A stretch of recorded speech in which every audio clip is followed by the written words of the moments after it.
I was walking onto the ground and Lachie Neale just said to me something about Gary Rowan. And I said, I'm happy to have the conversation with you if you like. I've seen the vision and that's all that was said. I think a few of them, they weren't paying me compliments. I didn't say anything after that. It's the final countdown. Yes, as Chris Scott and Chris Fagan face off on Friday night, I thought tonight we'd talk about famous coaching blow-ups. Ed, can you take us back to Waverley Park in 1980? That was sideshow time compared to this one. Tony Jewell up against Percy Jones. Punches were exchanged at three-quarter time.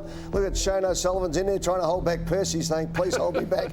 There's Tony Jewell. It was over Rudy Webster, the West Indian psych, who was part of Carlton, part of Richmond, then went to Carlton, and they were at each other. It was three-quarter time. It was Richmond and Carlton. It was magnificent. It was great. The glory days. Oh, yeah. Ross, tell us about this one. Let's have a listen to one of the game's all-time greats, Malcolm Blight.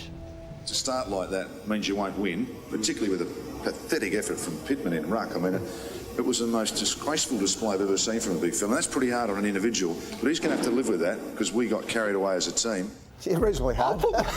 I'll put my coaches at it. I think it was calculated. I think it was directed. It was about cultural change. I've taken my hat off to Malcolm on that one. Matthew, you were playing the night Kevin Sheedy famously did the physical thing to Mitch White. What really happened that night? Well, I'm told by Mark Harvey, who was in the coach's box with Sheeds, that Sheeds had his head down gobbing on some jelly beans. And next minute, Mark Johnson's been gone down. Sheeds goes, what happened? Half said, I reckon Mitchell White got him. And Half's just made it up, I think. And still to this day, we don't know if Mitchell White did it or not. And Sheeds, Mitchell White has never heard a fly. And he's just copped a mouthful. And Sheeds copped the $10,000 fine after that. Mitchell White, the hitman. He's been Sheeds black jelly beans. Ross, lay yourself on the line here. Yeah. Whose side were you on when Brad Scott faced off with David King in his last game as North Melbourne coach?